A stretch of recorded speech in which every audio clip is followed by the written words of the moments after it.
Well.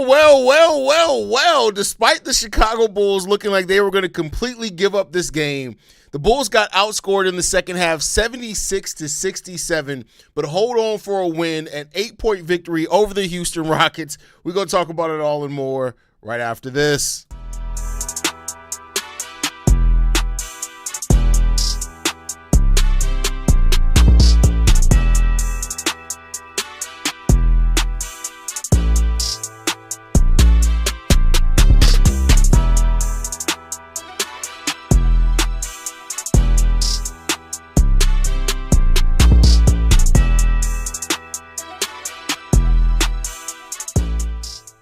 What's going on, Bulls fans? Welcome to another episode of Chicago Bulls Central, your number one spot for everything Chicago Bulls related. I'm the host there, Haize, but more importantly, you guys can follow the channel at Bulls Central Pod on every social media platform we happen to be on. With that said, let's go ahead and get into it today.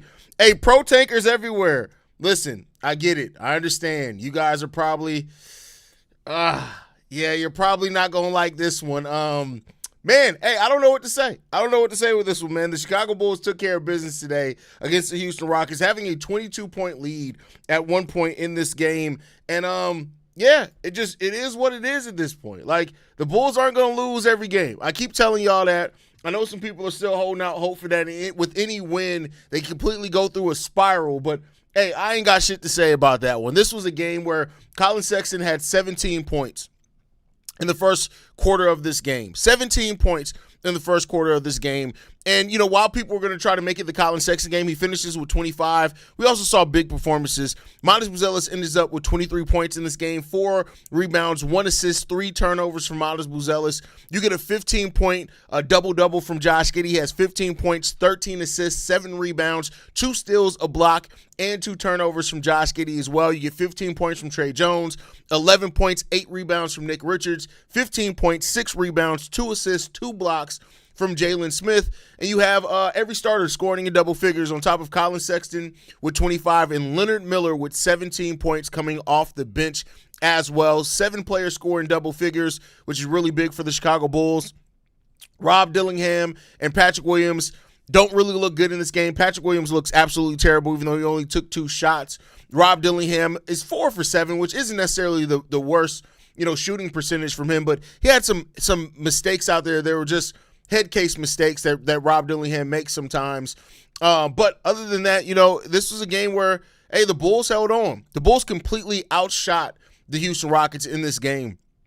19 of 38, they were 50% from 3, whereas the Houston Rockets went 11 from 41. So the Bulls made 8 more three-pointers than them, which was huge. The discrepancy was even bigger in the first half of this game. You look at the first half of this game, the Houston Rockets went 2 of 17, whereas the Chicago Bulls went 11 of 20 from three-point range. So it was just one of those games where, the Houston Rockets couldn't hit anything in the first half of this game. Now, they woke up in the second half, but the Bulls had created such a deficit there that it was just hard to overcome. And that's what happens sometimes. I mean, that's just the way that the cookie crumbles sometimes when it comes down to it. And the Bulls come out with a victory in this one, man. So, I love to see it. When you earn it, that's what it is. We got Melvin in the building, says, regardless if you are a pro tanker, I don't understand how these fans can get mad at guys like Giddy, Miller, and Buzelis willing their team to this type of win, even Rob Dillingham's contributions. Listen, I mean, when it comes down to it, it's always about, to me, right? And I said this, it's different when you have no players on your team that you are considering as part of your future, right? Like, I would be completely in the pro tankers guide if we had no players on this team that were even part of the Bulls' future. And it's like, well, let's just lose all of these mugs. But you have players on this team that are a part of the future. Those players are showing pride. Those players are fighting. Those players are doing those type of things. I can't be mad when you get wins because of it. Like, I get it. Colin Sexton, 17 points in the first quarter of this game, and Modest and Josh Giddey didn't look good. They came on as the game went on, but, I don't understand how you can be mad at that. I don't understand how you can be mad at that at all, personally. Stephen Wilcox says, great win by the Bulls. Pro tankers are crying right now. That boy Miller and Sexton are keepers. Miller keeps showing me things this team's needed. Carno? make it right next. Oh, Karnashovas, make it right next season. We'll see what he can do. We'll definitely see what he can do. Linear Rob Dillingham, it was so-so. There were some mistakes there. There were some flashes as well, right? And he's a player that's definitely working on his confidence. So that take that for what you will. And you're just going to build off of that. Modest took another step tonight. Listen, I love that Modest in the second half of this game really stepped up really tremendously for this Bulls team. In the second half, he scores 18 points in the second half of this game. Kevin Durant scores 27 points in the second half of this game, but you need Modest Buzelis to step up the way that he did in the second half. Him and Josh Giddey both did not look great in the first half of this game, so it was really good to see those guys wake up in the second half of this game. Modest finishes with 23 points, which you love to see. Kevin Durant finishes with 40, but the Rockets fall short. Hey, we get the dub. That's the thing there. Shout out to my boy Vaughn, who says, assuming we roll into next season with Miller, Smith, Esgay as a power forward rotation, I have no issue letting Miller rock out as that energy power forward in the starting lineup that can take defensive matchups. Well, I love Jalen Smith and Modest Buzelis starting together. I think that's still been such a good lineup for the Bulls, is having those guys at the 4 and the 3 respectively. But we'll see. Leonard Miller is building off, just like I said with Rob Dillingham. He's riding out confidence here for the rest of the way of the season. And maybe he comes into training camp and does push. I don't expect him to push for a starting role, but if he does push for a starting role, great, right? If we go into training camp and it's Jalen Smith, Noah Esgay, Leonard Miller fighting out for a starting role, I'm not mad at that at all, right? I'm not mad at that. I think that's what you kind of want to breed, especially when you're going younger with your roster. You want those type of performances. You want those type of players who are going to come in here and try to get it done. Dan Reyes says, the month we are getting dubs from struggling teams, good win nonetheless. On the other hand, pro tankers have to listen to the crowd when Modest hit that three-pointer. It felt like the same way. Listen, we've talked a lot about how, playing at the United Center doesn't mean shit anymore, right? Like, it's not a place where you look at having home court advantage. It's not a place where, like, teams dread coming in to play at. You want to give those fans something, right? Because this is the last time that we're going to play at home for over a week. We won't be back at home until, I think, next Tuesday.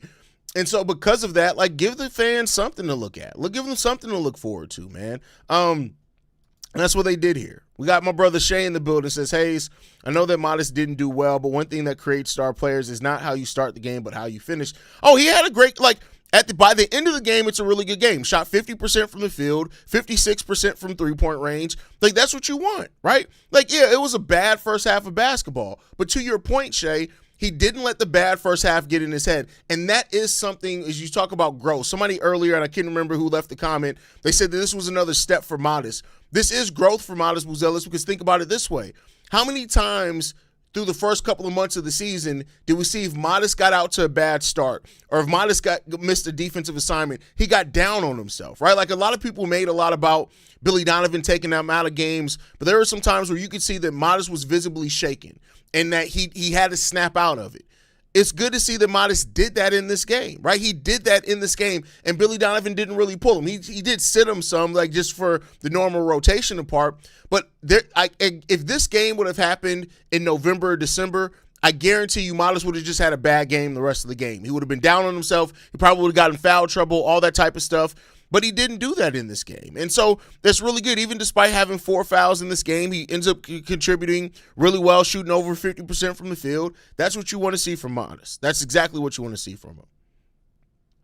Shit, I ain't mad at it. I'm still paying my Bulls Game Pass. Hey, I feel that. Good game. I honestly think we got something to Miller. I'm tired of watching. Listen, I'm done. The Patrick Williams experiment needs to end. I get it. He's like syphilis. He's always going to be around. It is what it is there. The Bulls can't get rid of the contract, but you ain't got to play his ass. And I don't want to hear nothing about, but we're paying him 18. I don't give a fuck about that $18 million. You got to pay him that regardless. You might as well put the best players out there, in my personal opinion, right? I love that despite the shooting slump he's been on in the last few games, Giddey always finds a way to impact the game. I mean, that's the benefit of having a point guard like Josh Giddey, right? Like, it doesn't always have to be a scoring. And one thing that I always say with Josh Giddey haters and stuff like that is that once this team gets to the point that we hope it's eventually going to get into, you're not going to be expecting Josh Giddey to score 20, 22 points per game. You probably are going to look at him to score more 15, 16 points per game, but have 10, 11 rebounds, have 10, 11 assists, right? Like, that's what you want to see from Josh Giddey. A Josh Giddey stat line on a winning team where he's the starting point guard probably looks like 15, 9, and 9. Right, 16, 9, and 9, 16, 10, and 10 if we're lucky, right? That's probably the Josh Giddey stat line on a winning team where he's the starting point guard, and that's perfectly fine. That's perfectly fine. That's still a way to impact the game, and I love the way that you worded that. Josh Giddey always finds ways to impact the game of basketball, and that's what makes Josh Giddey a special player. Miller's a great bench player going forward. He very well could be. I won't say great yet, but he could be. He could be. Miller is playing like we want, like I want to see out of Essengate. Hell, I wouldn't even say Miller's playing like we've wanted to see out of Patrick Williams for years. Like, Noah Essengate to me is a lot more athletic. He's going to be a lot more lobs. I don't think that Noah Essengate is really going to be taking a lot of players off the dribble or shooting a lot of threes right away, right? But Leonard Miller is exactly who we've wanted Patrick Williams to be.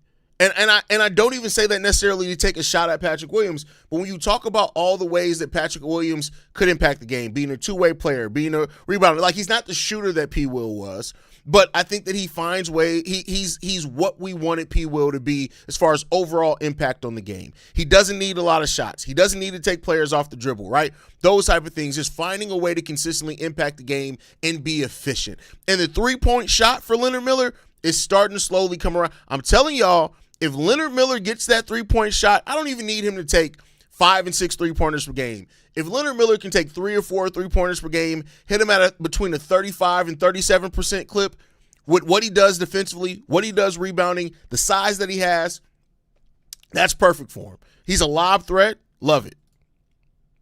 Oh, Leonard Miller, how I can count the ways. That's hilarious. That's hilarious.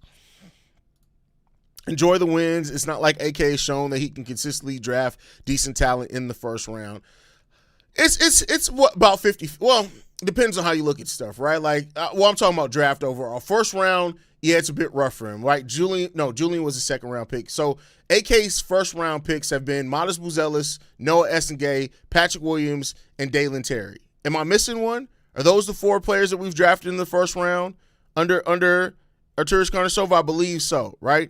The rest were second-round picks, like Dalen Terry, second, Marko Simonovic, second, Ayo Dosunmu, a second-round pick, Julian Phillips, a second. Did I already say him? So out of the first round, you got one in Modest. P. Will's a wash. Dalen Terry was a wash. And Noah Essengate is a possible, right? So we'll see, right? If Noah Essengate and the draft pick this year both end up working out, then he's batting 3 for 2 in the first round, which is not necessarily bad. It's not great. I'm not trying to give it any slack like it's amazing. It's still not great, but it's just it looks kind of better in that case if you can do that. I think someone needs to play good defense in the middle for the Bulls. We got out-muscled in the middle by one of the Rockets. We've needed solid play in the middle for a long time. So I don't think many people are gonna disagree with you there. You absolutely do need that solid play in the middle of the court for the Bulls. Get Anthony Simons off the bench and just ship him off already. He clearly don't want to be here. What are you talking about? He's hurt. Like y'all be saying this stuff, and it's like, do y'all not take the context in? The dude is hurt. Like, he's actually hurt. Zach Collins and Yabu celebrating the big plays at the end. Anthony just sitting there dead in the eyes. Like, listen, here's the thing, and I'm going to be 100% honest with you. When you go from playing for the Celtics that were a legitimate championship contender to playing meaningless basketball for a tanking Chicago Bulls team, I probably would be sitting there like that too. I'm not even going to front of you. I'll probably be sitting on like that too. On top of that, you hurt. It is what it is. Bleacher Nation Bulls literally just tweeted this. Why is the UC crowd so amped about this rally? Do they understand we need to lose as much as possible? Like, is he a pro tankers logistic? Oh, yeah. Bro, listen, I don't have the wherewithal to really deal with the mindset of pro tankers. They're going to have the feelings and thoughts that they do. It is what it is. And at the end of the day, listen, we'll see it all come out in the wash, right? We'll see how it all ends up shaking out in the wash. And that's all we can end up doing, bro. It's not in any of the thing, like I said the other day, right? I can understand pro tankers. I don't agree, but I can understand pro tankers' stance. I understand the anti-tankers that are like, hey, just let my guys go out there and play. I understand their stance. But at the end of the day, none of this shit is in our control. right? None of it's in our control. So as a fan of a team, if I paid my money to show up to the United Center to watch my team play basketball, guess what the fuck I want to see? I want to see a fucking win. Right, and that's something that people are going to have to understand. If I show up to, and most of the people are like, why are the fans in the stands cheering? Them bitches is broke. They ain't ever been to a game. They can't afford to go to a game. If they do, they sitting up in the nosebleeds. They don't even know which player's out there on the court. So I'm sorry. I will never besmirch or talk down on people who spent their money to go and support a team that they love, that deserve to see a win. Sit your broke ass at home, watch the game, and fiddle your little fucking ass donkey stick to losing. That's all the fuck I can tell you to do, bro. That's it. That's all I can tell you to do. We got some hat throws for you over on CHGO. I'm sure they're going to be going off, or Matt Peck's going to be going off about it. They got that for you. Y'all can go sit in there, sit in the comment section, just sit there and just fiddle it. Like, just do that back and forth with it, because y'all limp dick motherfuckers anyway. Like, I just don't understand the bullshit. This is the thing. I can understand everybody having their own perspective on what they want the Bulls to do. But don't talk shit about other fans who are sitting there showing up. Tonight was somebody's kid's first time going to see a Bulls game live. There was a child in that stand it was their first time going to see a Chicago Bulls game.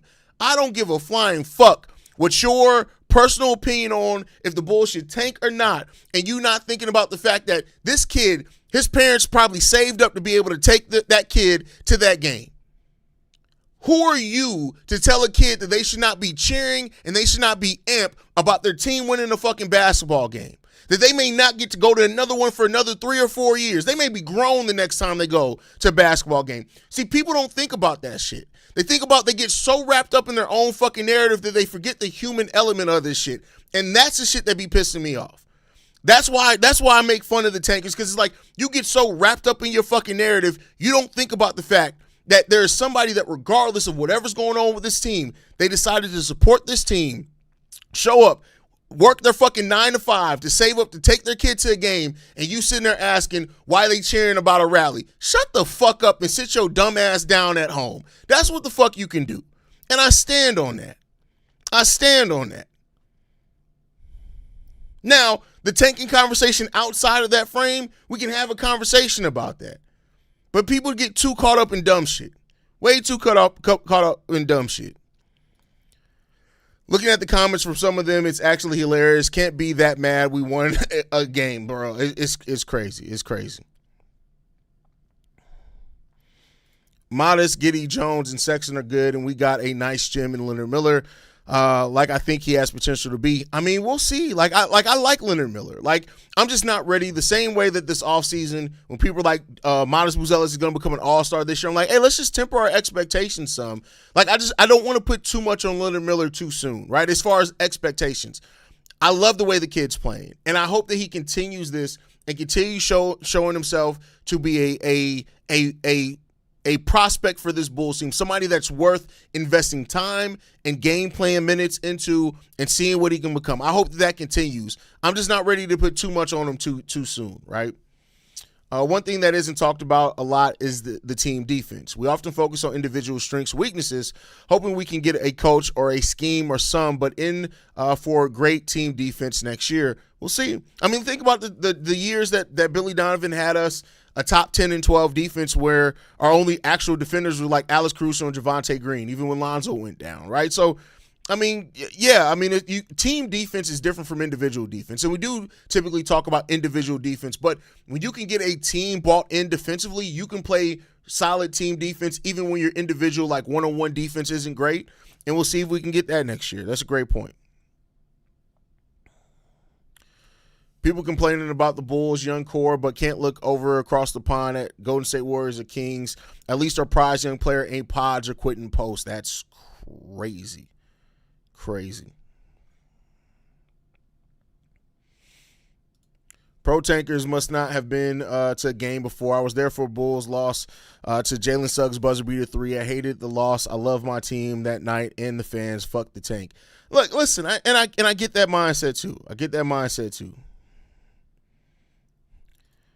I need this section clip. This is what I've been preaching in the Discord. Hey, bro, you're all good, bro. Like, you know, you can clip it, man.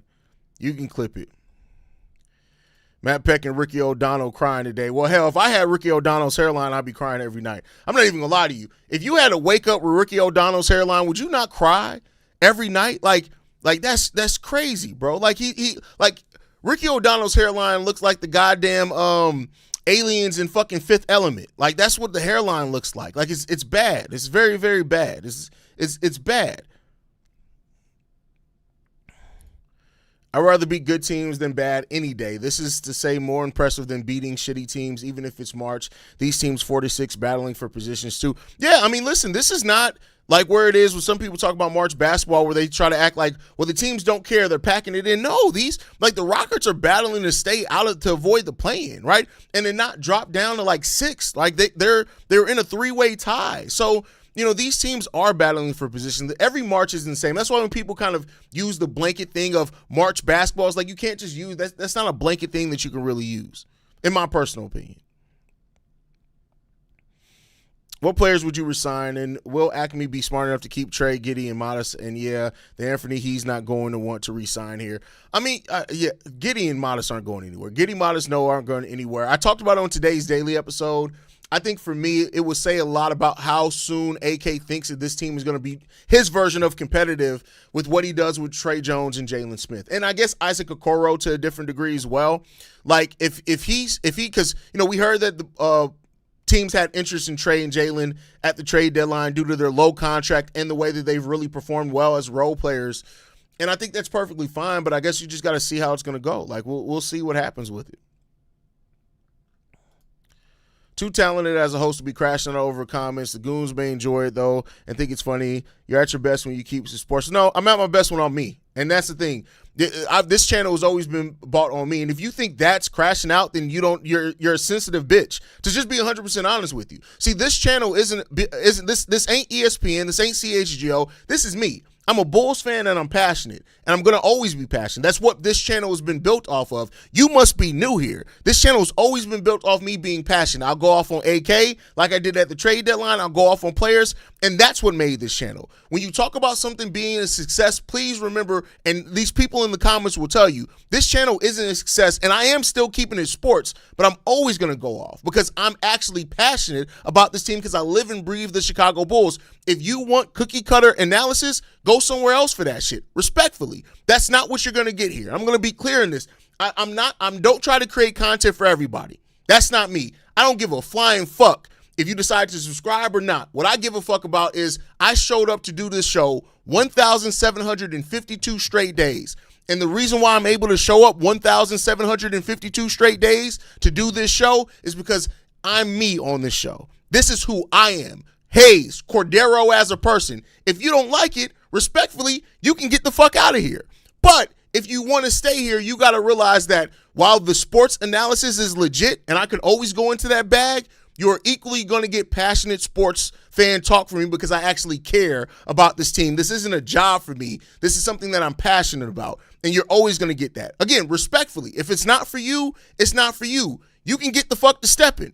But one thing I will never do is quiet my voice so that somebody else can feel comfortable and they feel like they can come back here and subscribe, because I don't give a fuck about that. If I only had 100 subscribers, we'd be in here having the best fucking time of our life. I make over 150,000 at my real job. I don't need this shit. So I'm doing this to have fun. That's what I do this for. And I do this because I actually have a care about it. If you want something different, then Chicago Bulls Central ain't for you. Jamal's amazing. CHGO got a show for you. The Cognac Boys got a show for you. Go and support those guys. Go and watch them. But here in this spot, I'm always going to be me.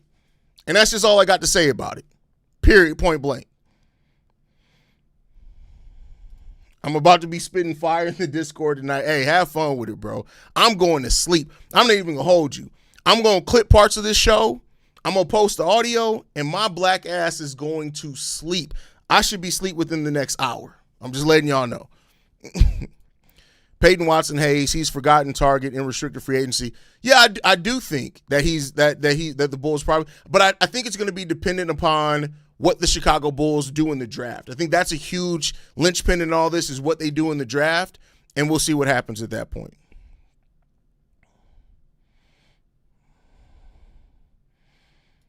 Haize keeps it real. There's a reason he's big as he is and doesn't have to beg for YouTube likes and shit. Never have, never will. Never have, never will. And if I burn any bridges, make sure you tell me that I'm burning the bridge so I can pour gasoline on that motherfucker so it can be eviscerated. Like, just let me know. Period, point blank.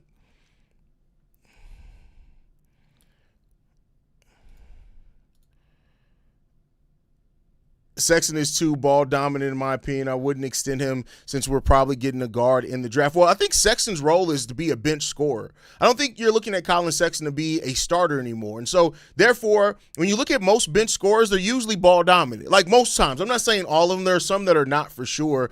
But so, Colin Sexton is ball dominant. And I'm not gonna fight you on that.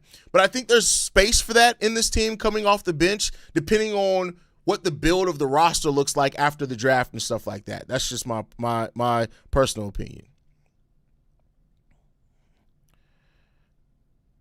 No, Haize, keep it PG. Oh, my God. Yeah, no, fuck that.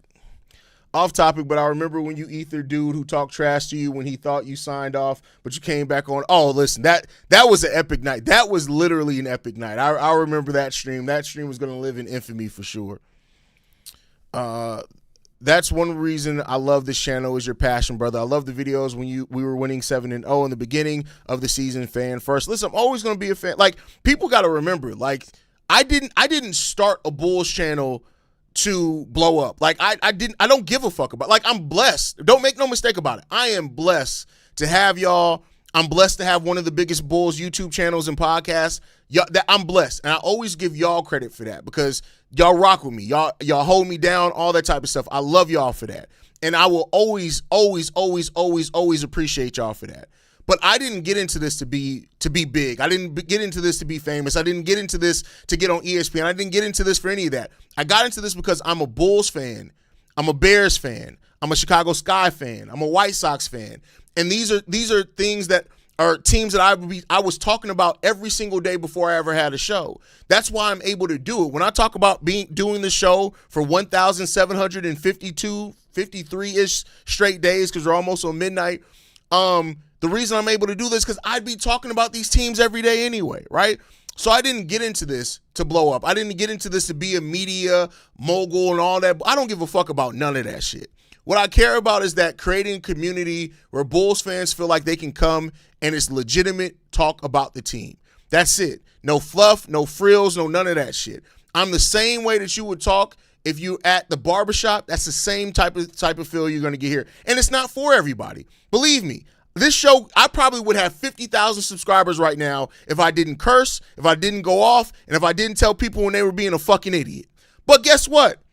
I'm me. I curse, I go off, and I tell people when they being fucking idiots. So that's just the reality of it. I ain't got nothing else to say other than that.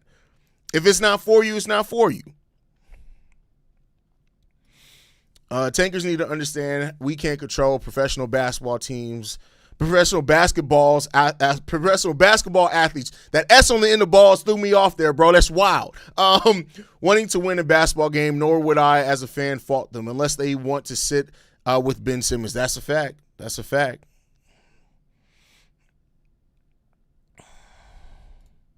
It's in the description. So I don't have it off the top of my head, but if you go into the description, it's in there. It's always, I have links to everything is always in the description. All my other channels, everything, it's all in there. Buzelis out there from 3 looking like Craig Jones with the number 14. That's hilarious. Tony D. Edwards. Okay, Tony, here's what we're going to do. First of all, the fact that your name is Tony, and you a dumbass bitch because your mama couldn't even come up with an original name for you. So that's the first thing. Second thing, let's just address this. We need to lose, dummy. Do you think the Bull, do you understand how tanking standings work, you dumb prick fuck? Do you understand that? So, Tony, it's already bad enough that you're named after a fucking sweet-ass tiger because you're sweet in the fucking draws because you're a fucking coon. On top of that, calm your ass down. You come in here calling names, you got to be best ready to come with something better than that because it's not my fault that nobody in your life actually love you. It's not my fault that you caught a black man giving your wife back shots and you decided to sit in the corner, sit there like a little cuck and flick your little pecker. That's not my fault. Don't come in here trying to talk shit in here when you can't live up to the standard that's needed to talk shit to somebody like me. Go back to your cuck ass wife. Go back to your woman. Kiss her in the mouth after she just got done blowing Phil from around the street. and be the cuck that you meant to be, bitch. How about you worry about that? All right? Now, this is Haize going off. Dumbass. Nigga couldn't even spell lose right. Loose, like your wife. You so used to spelling loose. That's your wife. She loose, motherfucker. Ain't got no walls. Calm down, my boy. Calm down. Chill out. Anyway, with that said, man, I appreciate y'all. I'm going to get ready to wrap it up. I love you guys, man. Make sure you guys are following us at Bull Central Pod. You can send us any feedback, questions, comments, concerns, bullcentralpod@gmail.com. Lastly, if you want to leave a text message and our voicemail for the mailbag, the number to do so, 773-270-2799. We're the number one spot for everything Chicago Bulls related, but that is thanks to you, lovely and beautiful people. And like I like to end every episode on, go Bulls. Love you guys. See red if you can, y'all. Peace. This has been a presentation of the Break Media.